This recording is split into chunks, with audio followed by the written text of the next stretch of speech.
20 games played so far and over 50 goals scored in this year's Africa Cup of Nations 2023 happening live in Côte d'Ivoire. And of course, we're beginning to see teams that have qualified for the next round of the tournament. I am Udoka Njoku, and this is AFCON Express on News Central TV. And as always, I'm not doing this show alone. I've got two amazing guests in the studio. And today, of course, I discovered the new talent from my guests in the studio. I've got sports editor, News Central TV, Babatunde Koiki in the house, and of course, Judechi Chidieze right here in the studio. Good to have you guys in the studio. Thank you very much. Today, permit me to put you on the spot. I realized you had another talent. I'll still bring in Judechi to this one now. I don't know what you're talking about. You had a rap talent. No. I was amazed when you did that. I don't have a rap talent.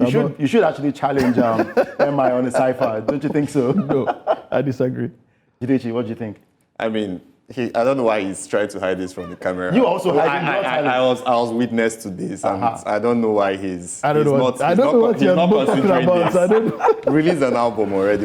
Exactly. Go for it. It was an amazing thing that you did right there. But of course, let's go on a quick break. When we return, we'll bring you the AFCON news updates.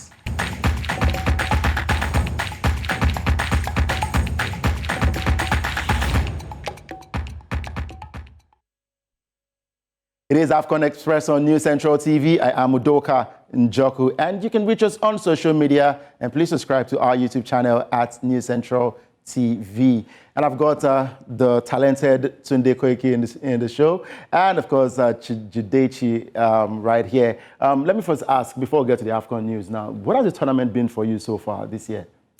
I would say exciting.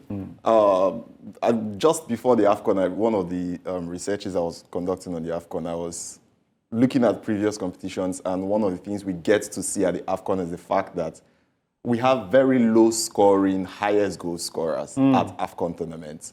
And for some reason, this particular AFCON has been a tournament of goals, festival of goals. You get an average of 2 to 3 goals per match, as opposed to what we would usually have as maybe 1-0s at AFCON tournaments. And that alone, I mean, what's watching football without goals? So I would say it's been pretty exciting. The fact that teams are ready to come out and really attack, it makes the tournament pretty exciting. Should we pray for our goalkeepers at the tournament? Well, a lot of people have been talking about the fact that maybe the ball that is used for this tournament is somewhat different to what they are used to. The flight has been incredible. We've seen a lot of really excellent long-range goals, especially that game between Mauritania and I think Cisse scored one of those amazing goals. Exactly. From long range yesterday, we saw some really good goals. So there might be a question regarding the ball itself. That game between Mauritania and Angola yesterday was really excellent. Exactly, 3-2. So there might be questions regarding the goalkeeping, but I think the ball has also been a major factor. You know, when you talk about goalkeepers, some Man United fans will be saying, why can't Cameroon just win and stay long in the tournament so that Andre Onana will not return to? But I'm not going to throw shades at goalkeeper Andre Onana right there on the show. But let's talk about our AFCON news updates. We've got one from female. History has been made right there at the AFCON tournament, and it has to do with Amanda Dlamini, who has made the record for the first female to run commentary right there on an AFCON game. And she did that game between Morocco and Tanzania. Of course, on social media, you find those keypad warriors who would also come out to say negative comments about her. Some of them said that she was getting pronunciations wrong on the day she had that match commentary and everything. But I'm saying it is big history for Dlamini, knowing how far she has come in football. Yeah, definitely. And the fact that CAF also seeing this as an avenue to kind of say grow the women's game, because on the regular you would not have this much audiences tune into the women's game. So it's very understandable the fact that CAF are trying to bring some of the top female analysts across the continent to come commentate during the men's tournaments. We've seen that happen with female referees. We've seen a couple of that also happen with female hosts on television stations for male tournaments. So I see this as a very huge milestone for Dlamini herself and CAF. Dlamini, of course, a huge name, very big name in women's football in Africa. So it's very understandable the fact that CAF wants to do this type of thing and do it with someone who, like Dlamini, who since her retirement has been in the commentating and analysis business. And also, away from commentaries as well, we've seen them run, they become officials right in the football game. And guys keep on asking, how is it possible for us to see women officiate a men's game? And we've seen them do amazingly well on the football pitch. Oh yeah, I mean it's been really good to see that women are getting, do I say, an increasing prominence in the men's game. I know it's the men's game, and a lot of men would actually like to see men officiate and commentate in women on the men's game. But Yeah. I mean, these are women. We should always make them a part of whatever it is that we do, because it can only serve to make not only the men's game, but even the women's game better. And going back to Amanda Dlamini, I mean, she's done a lot for herself professionally. The fact that, I mean, she's also a senior and commercial marketing manager at SAFA. So she's actually quite the trailblazer. But there are those who would argue that she's not the first commentator in African football, that this was actually done. This record was actually broken by Nigerian Janine Anthony, formerly of BBC, at the Africa Cup of Nations that was hosted in Egypt. She actually commentated on live games at the Africa Cup of Nations. So this might not be entirely true, but as far as CAF is concerned, maybe they have their own records. But as far as African football and maybe the BBC are concerned, they might also have their own records as well. All right, let's move on to the second story on our AFCON news updates now, and it has to do with Senegal coach Aliou Cisse after that game between Senegal and Cameroon, which they won convincingly. We heard that he was rushed to hospital, but of course he has been discharged. And for a couple of times now, we've heard situations where these coaches go through phases and all of that. And him going to the hospital, yes, medical checks and everything, he is done. He's back with the Senegal team. And he said something that he's there to see Senegal yet again defend their title.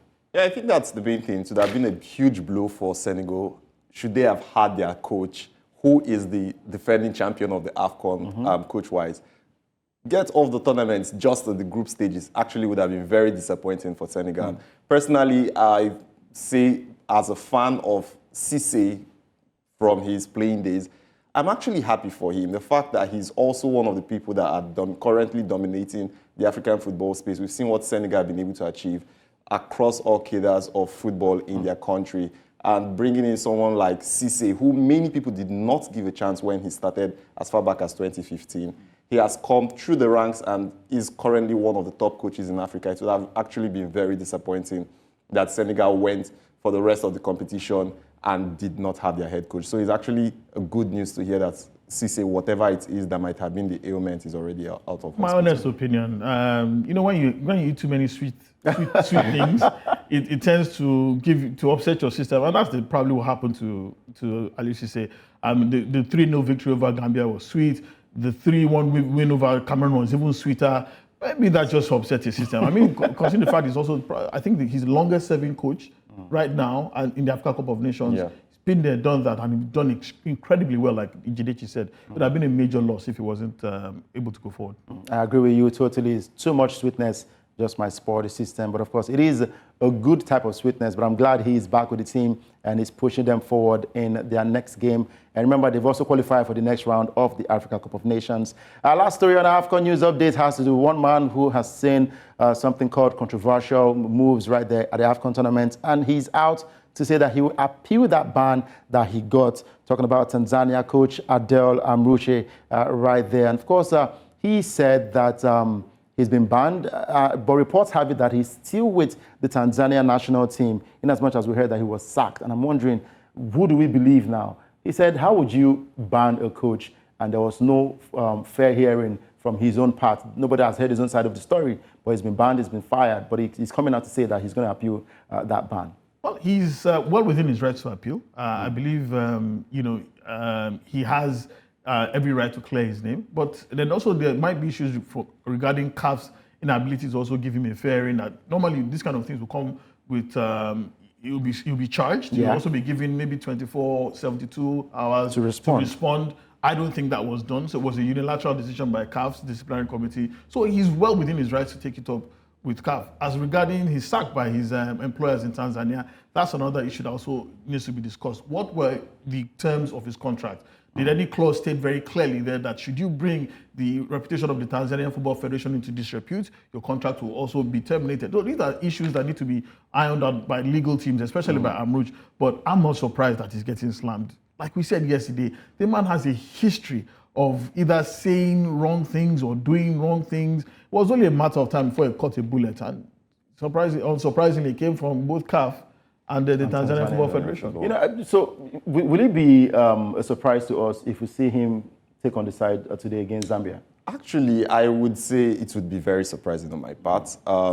When I saw the news, first thing I thought is this shouldn't be happening at an AFCON. I mean, why are you going all out for the Moroccan FA, who you are not working with? You don't have proof that they did any of these things you are alleging. Why would you, a national team coach at continental competition, come up with allegations of this magnitude? And I mean, if we are going to be very honest, Morocco have had a great impact on the African football scene in terms of how they've tried to develop the football game.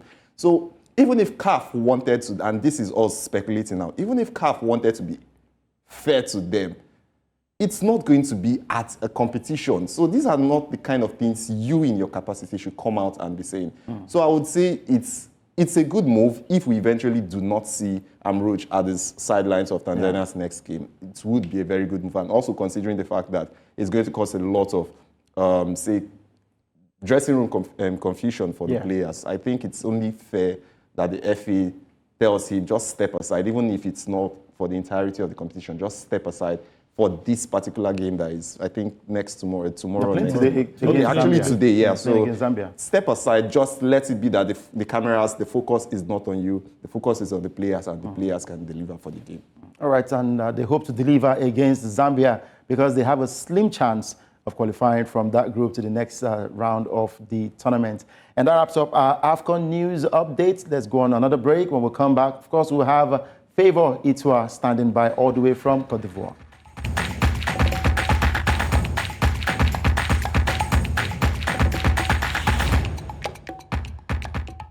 Glad to have you stay with us. It is AFCON Express on News Central TV. I am Udoka Njoko, and I've still got Babatunde Koiki right here, and of course, Jidechi in the studio.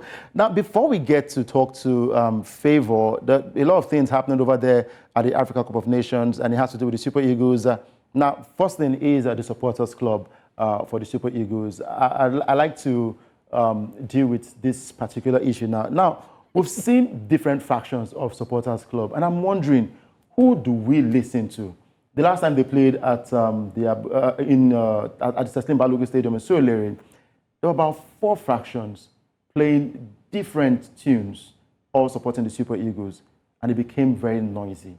They had to take Rafiu Ladipo, the former chairman of the supporters club. He went over there to talk to their heads and said, look, if you guys are playing different tunes, how do you want the football fans to enjoy this support? And also the players, how do you want them to understand what you're playing for them to even win a football game?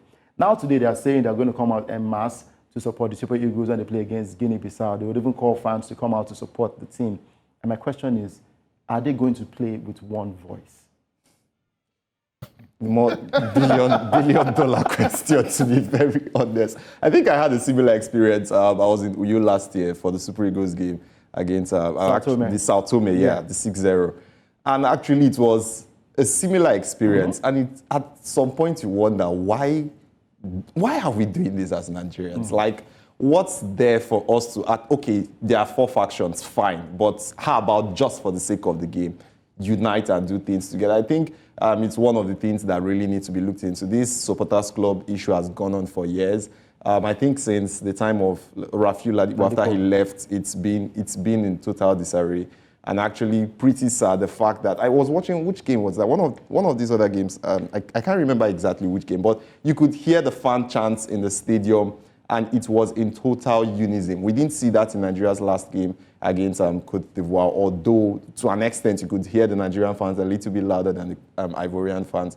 But you would expect that these things are actually being fixed before our next game. But I will be very honest with you, I doubt it's going to be fixed. We are going to see exactly the same thing when we take on Guinea-Bissau. You want to touch on that? Absolutely. I've never seen anything like this before. It's absolute cacophony in the stadium. You have one faction playing Davido, another one playing Burna Boy, another one playing King Sunny Ade. It's discordant tunes. And if the supporters club are not playing in harmony, how do you expect even the players themselves to actually enjoy the support because they're hearing 3 different things?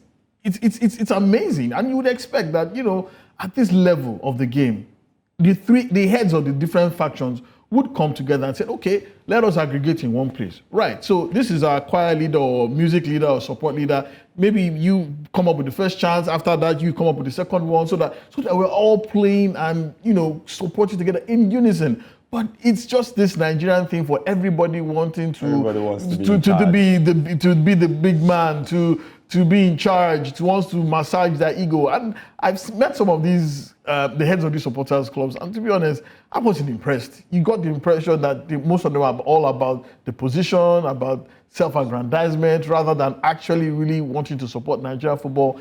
It's a shame, because back in the day when Chief Rafael Ladipo was in charge, we knew exactly how things worked. We knew exactly how the support existed. There was no discordant tones in the stands. And it's a shame, really, because it just continues to show you that in Nigeria, at every level, even in terms of supportership, we can't get things right. All right, we just hope that they get to correct their wrongs and come out to play with one voice when Nigeria plays against Guinea-Bissau later this week, and we hope for things to go right. And we're still waiting to have Favour join us live all the way from Cote d'Ivoire. Once we have him, we'll surely talk about everything happening right there in Cote d'Ivoire. But with that, let's go straight to what happened yesterday in terms of results of games that went down in Group D and E. Like we told you earlier, over 50 goals already scored in 20 games played. Now the results are showing on your screen. In Group D, we saw Algeria and Burkina Faso turn out the 2-2 draw. Mauritania versus Angola, an amazing game, 5-goal thriller. It was Angola edging that one against Mauritania by 3-2. Now, let's talk about Algeria, Judechi. They've not gotten to win any game since the last time they won the AFCON tournament, and that was in 2019. A 1-0 victory over Senegal. They've struggled, and they have superstar players in that team. Yeah, absolutely mind-blowing. The fact that a win seemed to be something that is so difficult for them. Last AFCON was even a mess. This one is a bit better. They are scoring goals. Is it better? A bit. Okay. I used the term. Because of the goals they've scored? Exactly. Okay. Last AFCON, I think they really struggled to get anything going. So it's actually, I don't know, the fact that you have a player, the pedigree of Riyad Mahrez in the team, you would expect at least he should be able to lead this team to be able to win games. But somehow, the wins just keep eluding them. And if I say I know the problem, I would be lying. I really don't understand what's going on with Algeria. Coming into this tournament, a lot of people even predicted they would have a better tournament than Nigeria. The likes of Egypt, Senegal, Morocco, that was the level they were really placing and Algeria before you even start talking about maybe Nigeria, Cote d'Ivoire. But somehow we are seeing them really struggle in a group that have Angola, Mauritania. These are not teams that you would say are on Algeria's level. Algeria are miles ahead of these teams. To say I know the problem with the Algerian team would be me lying to you. You know, Riyad Mahrez once played in the EPL, played for Manchester City, played for Leicester City, well-experienced player, and a lot of Algerians actually look up to him to be the savior for Algeria. Against Mauritania, they struggled. Against Burkina Faso, they struggled again, and I'm wondering, what exactly? You mean against Angola? Angola, yes, they did struggle, and against Mauritania, they struggled again. And I'm wondering, what exactly is going on? Is it from the coaching angle, or the players are not just delivering? Well, it's a long problem, actually. And prior to this game, to this competition, actually, they hadn't even scored more than one goal in 5 previous AFCON appearances. So it's a problem that predates even this competition. And it shows that there is something structurally wrong with that team. Yes, the same coach is still there who won the AFCON in 2019. Yes, key players are there like Baghdad Boudneja, Riyad Mahrez, Ismail Benazir, youngsters are in that team like Ryan Abnouri. But you still get the impression that the mix is not quite fully there. I'll give you a technical example. For any internal combustion engine, the ratio of fuel to oxygen must be right in order for it to fire well. And you get the impression that the combination of experience and youth is not quite right. That is why they are struggling. But look at yesterday. I mean, Burkina Faso, I'm just amazed at the level of competition they brought yesterday. Yeah. Yesterday was the 16th consecutive game at the Africa Cup of Nations that they have scored. That's a team that always wants to go forward. And they were real. I mean, that opening header by, what's his name again? Abdul Konate. What's his name? Mohamed Konate, I beg your pardon, from Abdul Tabsoba's cross. Really fascinating. It took a bundled effort by Baghdad Boudneja to equalize, but the penalty by Bertrand Traore was also really good as well. They thought they'd won this one, but when you have Baghdad Boudneja, that's a header again, brilliant header. But when you have a player like Baghdad Boudneja on the pitch, you cannot rest for 90 minutes. And it took an injury time goal for Algeria to rescue this one. Yes, it ended 2-2. Yes, they have 2 points, but it does not change the fact that they are still struggling in this competition so far. All right, we'll see how things turn out for Algeria, because they are on a thin line of crashing out of the tournament or qualifying for the next stage of the tournament, because they need to defeat Mauritania to have any slim chance of moving on to the next stage. Now, we saw the other cracker, a 5-goal thriller. Wow. Angola, they've shown the world that, look, we can play football and we're here to stay. At the beginning of the tournament, we spoke about Minos and everything, but it doesn't look like there are Minos in football anymore in Africa. Yeah, definitely. I mean, if say, people that bet on games came to me yesterday to give predictions of the game, many people would have been sleeping under the bridge by now, because I mean, my expectation of that game was just a 1-0, to be very honest. 1-0, either to Mauritania or to Angola. That's what I expected from that game. But to see both teams come out, play, score 5 goals. 5 excellent goals. Excellent. I mean, there's also that. 5 excellent goals. It's one of the things you want to see at the AFCON. As Africans, we always want to see the rest of the world talk highly about the African Cup of Nations. And I mean, look at this goal. This particular just competition. Driving from midfield, and just it was really good goal. That's Gelson Dalla. That was the second of his 2 goals in that game. The first one was an acrobatic effort, and really good goals by this one. This was just poor defending on the part of Mauritania. Ball should have been cleared by now, but Gilberto stole it from him, cut back inside, smashed it. It took a deflection, but Angola don't care. I mean, this is their first win at the Africa Cup of Nations since 2012. But how about this for a second goal? Oh, my God. Damn. My God. I mean, the competition for goal of the tournament is going to be very difficult. I'll still leave it to Nsue. The first goal I was talking about by Gelson Dalla, really great acrobatic effort. Poor defending again from Mauritania, which shows a soft underbelly. And don't forget, they are also managed by the former coach of Comoros. How about this for another goal? Solo effort, crashing past 3 defenders, left-footed shot into the bottom corner. I don't know, but this game really surprised me. If you're a big Game of Thrones fan, this was basically Battle of the Bastards all over again. It was definitely. It was just hammer and tongs all through.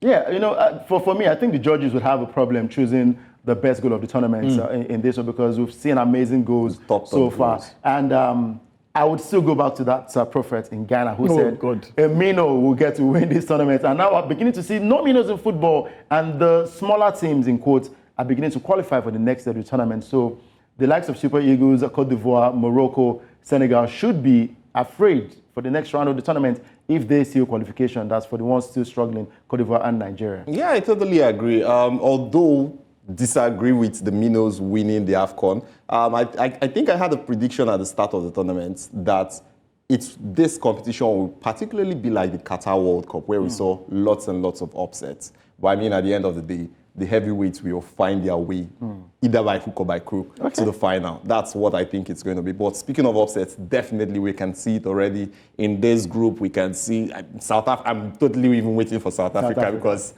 that's one team I personally have something against. After watching the game against Namibia's game.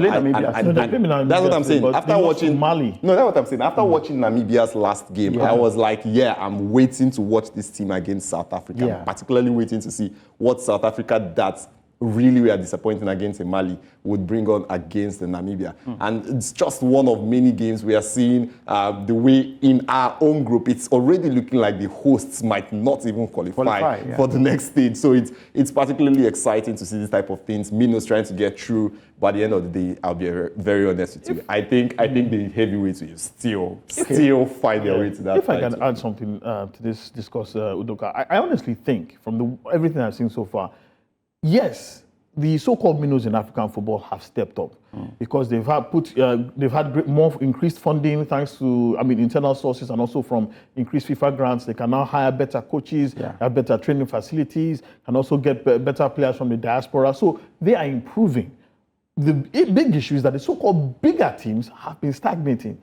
You look at them as well and you wonder, has this team really stepped up? Have they improved from the last time that you saw them? Yeah. Do they have new, more exciting players that are now breaking through the ranks? So while, yes, the smaller teams have been improving, it's the traditional giants of African football that have really, I won't say regressed, but they've stagnated. So that is the reason why the divide between the top teams in Africa and the bottom teams have closed. You're safe for Senegal and Morocco. Oh, safe for Senegal Yeah, and Morocco, yeah, of course. And those teams have been picked to play the finals of the tournament. Senegal taking on Morocco in the finals of this year's Africa Cup of Nations tournament. We'll see if that dream will come true for a lot of football fans. Now we hear that we have Favor Itwa already live with us right there from Cote d'Ivoire. Favor, are you with us now? Yeah, with you guys. Good morning to the team. Good to, of course, have me join your show this morning. Favor, what happened to your French? Of course, it has to do with bonjour, comment ça va, but right now, that's not the case at the moment because, of course, the Super Eagles press conference is in 30 minutes from now, and we'll be getting to hear from Jose Peseiro and Kenneth Omero ahead of the game against Guinea-Bissau. Lots of talking points as regards how they will set up and the potential starting 11 for the Super Eagles of Nigeria. And of course, they'll be having their training session later this evening after what we had on Saturday in Abidjan, where the media officers selected some persons for press conference without even allowing the journalists in Cote d'Ivoire know what is happening. But of course, we hope to get an access to the training later today. Do you want to give us more details on that? Because I saw that on the WhatsApp group where a lot of journalists were complaining that they were not selected to come. Is it the right of the journalists to be there at press conferences, or should you be selected from CAF or whichever team that you're representing? So it's a media parley that was organized by the Nigerian Football Federation media team. Now, was it broadcasted? The answer is no. So it was about the media officer sending messages, private messages to some persons to come cover the Super Eagles and also interview players and the coach. And we have over 100 plus journalists currently right here in Abidjan. I mean, even if you want to have a media party and you probably want to have at least a certain number of persons coming, you should be able to communicate and let everyone know this is your plan, this is how you've arranged the media party, not having some persons get preferential treatment towards the Super Eagles of Nigeria and the camp and then locking some persons out. I mean, the accreditation should qualify everybody right here in Abidjan an opportunity to interview and be interviewed. But of course, that was not the case with the media team of the Super Eagles of Nigeria. And of course, we know what happened after it was sent. We had issues with lots of journalists complaining. I mean, having to be here after spending so much to cover the team and cover other teams, and you don't get an information like that. I don't think it's nice from the media department of the Super Eagles of Nigeria. All right, still talking about that now. Looking ahead of that game between Nigeria and Guinea-Bissau, yes, I know you're going for that press conference, but what is the buzz like coming from the camp of the Super Eagles? Yeah, the buzz has been fantastic. Of course, it's really having lots of thrills and lots of fanfare. The guys are very, very confident. I mean, the way when you approach them in training, you get to see the way they act, their gestures shows that they want to get the job done. And I think this time around, the difference between what we used to have and now is the fact that Nigerian players, they know how much of importance the tournament is. They know that it's not just about playing for Nigerians, but also playing for themselves and getting, laurels and medals and accolades towards themselves. So I think they are looking at that. They are not going to underrate Guinea-Bissau from what we heard, because of course we've asked them, Guinea-Bissau on paper are not up to the Super Eagles of Nigeria, but this is a team that can actually cause an upset. So they did say they've played them before in the past and they're not going to underrate them, but we can only wait to see what happens on the field of play. But we're expecting some changes from Jose Peseiro to the team. Maybe Kelechi Iheanacho might just get a first start, on Monday. That's to tell you that he's been fit, but he's been waiting for action right here in Cote d'Ivoire. Some players might be rested, but then it's also a must-win match. Not like a must-win match, but at least a match that you just want to win and then secure maximum point and hopefully top the table of Group A. Well, Favor, I know if the Super Eagles do manage to get that win, that means they would have qualified for the second round of the AFCON Cup of Nations, I think for the 16th consecutive time. But away from that, I really want to ask you that, I mean, you've been in Abidjan for the last 2 weeks or so. What have you been eating? Have you been eating any local food, or have you found somewhere to eat fufu? Well, for the Ivorians, they have the likes of acheke, made from cassava, and that food is ate with fish. But I've not tried it yet, of course. But nevertheless, my cameraman Albert has tried it several times. I think he's loving everything about Ivory Coast. Then we'll move straight to futu. There's a food called futu. And then not forgetting another food that has to do with banana, that's plantain, is mashed and is fried and eaten with fish. I think plantain really grows here in Ivory Coast. You can't go 10 kilometers without seeing the sale of plantain, and that's plantain chips. And it's been made locally. I mean, a lot of places, and I found out that, plantain is resident here in Ivory Coast. So if you're a lover of plantain, Ivory Coast is just a place to be. Any kind of plantain, boiled, like what we call in Lagos, bole, or you want to get the one, of course, fried plantain, or the plantain chips, or even the boiled one. A lot of things about plantain is resident right here in Ivory Coast. You have not answered the question. Exactly. Which one? You just said a lot. Which one? What have you been eating? Oh my God. Okay, so for myself, I've been taking the plantain. I mean, the plantain is sweet. It's something I can identify with. It looks At like the it moment, misses I want to fufu, survive, actually. And I want to be safe in terms of the food. Not that I will not try some other food, but let me just try the one I know right now. I mean, the one I can relate with. All right, sir. Thank you very much, Favor, and we're hoping for the best. And as you go for the Super Eagles conference, I'm sure you'll give us all the updates of everything happening right there in Ivory Coast. And still talking about our guests, we've got someone joining us all the way from Namibia, Jovita Kanjumbua, who is a sports reporter and, of course, a producer right there with NBC Sports. And it is always lovely to have the beautiful Jovita joining us today. To be on the show.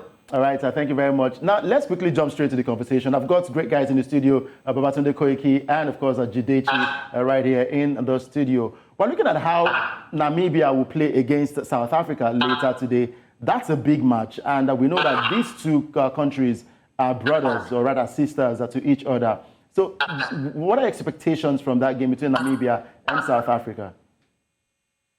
Well, the conversation is one that of rivalry, because you know that we have a long history with South Africa.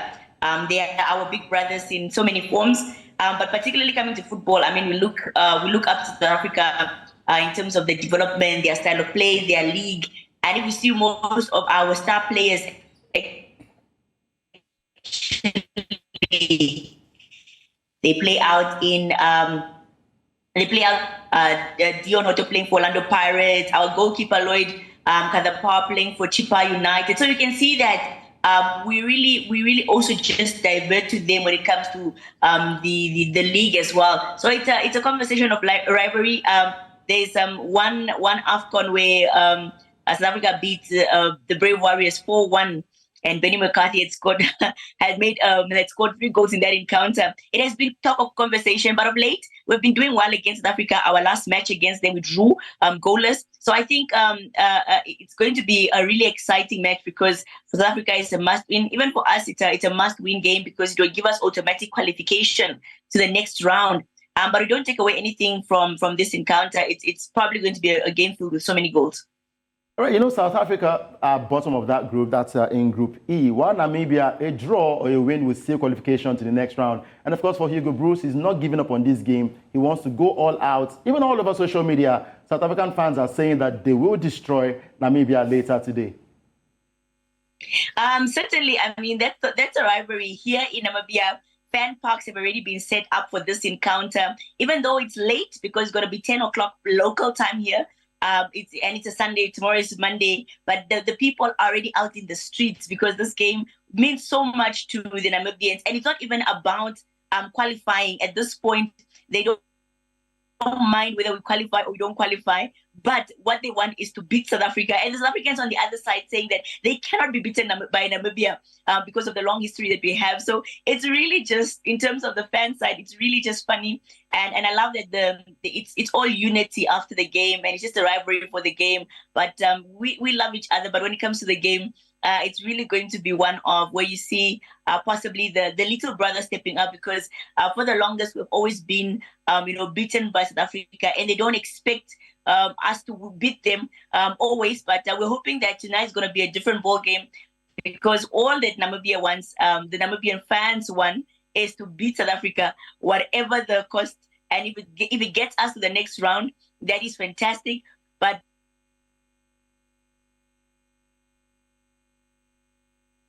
okay. Seems she's frozen Yeah, network issues from Namibia, but of course, I'm sure we would have Jovita joining us once again to give us more details. Hopefully, if Namibia wins that game against South Africa, I'm sure Jidechi wants Namibia to win that game against South Africa. Team Namibia all the way. Team Right. Namibia. Well, consider the fact that, in almost 100 years of football, Namibia have never beaten South Africa. They played 10 times, South Africa have won 6, and there have been 4 draws. So you can tell where the balance of power lies. But looking at this Namibian team, they are evolving. Against Tunisia, they won their first ever game at the Africa Cup of Nations. That says something. And not only their first ever game, they got one of the biggest scalps on the African continent, former African champions, Tunisia. That also says something. And what says that they cannot make it a brace of big scalps? Get another South It wasn't a fluke. Yeah, I mean, the way Namibia played, They was actually no fluke. played way better than them. Front foot football, attacking football, really in your face football. Peter Shalulile was also great. Dion Hotto was also great as well. And the fact that a lot of the key players in this Namibian team play in the PSL gives them a great advantage. They know these players that they are coming up against. They understand the kind of play that they are coming up against. So, and their styles are pretty similar. Technical, quick passing football. So this is probably the best time in Namibia's history to finally break that South African jinx once and for all. All right, let's quickly run through the other games that will go down later today. In Group F, we would see Morocco taking on DR Congo, and Zambia will be up against Tanzania. These are other games to look out for. And for Morocco, the coach Regragui, he said that they should forget their first win and focus on DR Congo. A win in this one will still qualification for them. Yeah, I mean, that's what the mentality is meant to be like. We saw how they went to the World Cup and got themselves to the semi-finals of the competition. This is how a team that got to the semi-final of the biggest football tournament in the world actually acts before every match. No matter how the result went, no matter how the game was for you, you understand that every game varies from the last one. You can only do differently and better than the last one if you take it as serious as you took the last one. And I say this is a welcome development by Morocco. Treat every team like they are a giant team. I mean, we are just talking about how minnows are stepping up to the big boys of African football. You don't want to estimate that fact, that these teams, no matter how small they are also very much on the same level as you are. All right, let's listen to both coaches, Morocco and DR Congo. When we come back, we'll look at the highest goal scorers of the tournament. C'est une compétition qui est très difficile في le plan mental, في le plan athlétique. واي ماتش عندها لا فيريتي ديالها. دونك احنا عارفين ملي بدينا مزيان خصنا نكونفيرميو غدا ان شاء الله مع واحد الفرقه اللي ما غاديش تكون سهله اللي تا هما غيبغيو يديو لي بوين باش تاهلوا تا هما رابيدمون. هادشي اللي بغينا حتى حنا مع الاحترام ديال الكونغو. كنعرفوا لا دانيير كونفرونطاسيون كانت ليليميناسيون في كوب دو موند. دونك يجيو اون موتيفاسيون اكسترن امبورطونت وكاين تا لورير دو ماتش و لو كليما. مي فوالا سي با اون اكسكوز. حنا خصنا نبقاو كونسونطريو. اللي بغينا واللي كيامنا ان شاء الله هي la qualification باش ندوزو la deuxième partie. Je pense avec un bon football, en montrant des bonnes choses. On aurait pu, je pense, concrétiser et gagner ce premier match. Ce n'a pas été le cas. Compétition, pour l'instant, première étape, c'est 3 matchs. Donc on s'est préparé pour ce match du Maroc. On affronte le Maroc comme on pourrait affronter un autre cadre de la compétition. A big game to look forward to, Morocco taking on DR Congo. And I saw a video of Ziyech right there, and he doesn't look like he has even scored any goal. And my point is, most of these big stars that we're expecting to turn up, they've not been able to turn up. Mo Salah has not even scored 2 goals in the tournament. Victor Osimhen has 1 goal, and that is the African Player of the Year. Now we're going to the highest goal scorers of this tournament. The first 2 highest goal scorers do not even play for the top flight leagues across the world. There is the Algerian Baghdad Buneja, who plays in Qatar Stars League club Al Sadd. And for Equatorial Guinea, Emilio Insue, he plays his football in Spain. And of course, he was born in Spain as well. And I'm wondering, from the top 5 list of the highest goal scorers, none of these guys, apart from Mohamed Kudus, who plays for West Ham United in England, they don't play in the top flight leagues. Yeah, I mean, I was just talking about how, before the show, there was a tweet I ran into on Twitter, talking about how most of the top players we know across the world, or say in the top 5 leagues, they come to the AFCON and technically flop, not exactly flop, but they don't perform up to the level we would expect them to perform in. And that's what makes the AFCON pretty spectacular, because you have players who are in obscure leagues come into the competition knowing fully well that the eyes of the world are on them. They want to outshine you. You've done your part in Europe. You've done your part in England. This is my time. Let me shine. That is what the AFCON is technically. So it's pretty understandable why we see things of this nature where smaller teams are stepping up to the big teams, because they know this is their time. If they don't shine now, they most likely wouldn't get that chance to actually show themselves to the world. And that's why we have things like this where you have unfamiliar names topping the scorers charts. And that's what the AFCON is all about. Too much expectations from these players? Yeah, possibly. I mean, they are big names, they are big stars in their own right. They're also looking at if I tear a muscle or I rupture a ligament now, something happens to my club position back in Europe. So those are considerations to also think of as well. But I still think we'll see many of the big stars, because classic saying, when the going gets tough, the tough get going. Oh, right. When the group stage is concluded and the knockout phase is in session, we will now begin to see the big stars. At last Africa Cup of Nations, Mohamed Salah scored 4 of the 5 goals that Egypt scored on the way to the final. Big player stepping up to the plate when it was required. And that is what I expect will happen. A lot of people have talked about how reigning CAF Player of the Year, former Serie A top scorer Victor Osimhen hasn't played yet. He's still on the score sheet. Yeah. And there are still plenty of games for him to play where he can be the man to look forward to. So it's still early days yet, but I'm very confident that this top scorers chart will change. All right, so our top scorers chart will change, and today is very confident that will happen for these players. And we have about 60 seconds to leave the studio. Predictions, Zambia versus Tanzania. Oh, Zambia is hammering Tanzania, 2-0 at least. Morocco versus DR Congo. Interesting game, very close, but I think Morocco will edge that because they've beaten them twice in their last 3 games. And also that last game against South Africa and Namibia, I'm rooting for Namibia. And of course, Jidechi is rooting for Namibia as well. So no need to ask him the scoreline. He's already team Namibia. I am supporting all the teams playing, and I would always say, may the best team win. I'm Udoka Njoko, and I'll say that's a wrap on the show today. Thank you, Tunde, and thank you, Jidechi. Always a pleasure.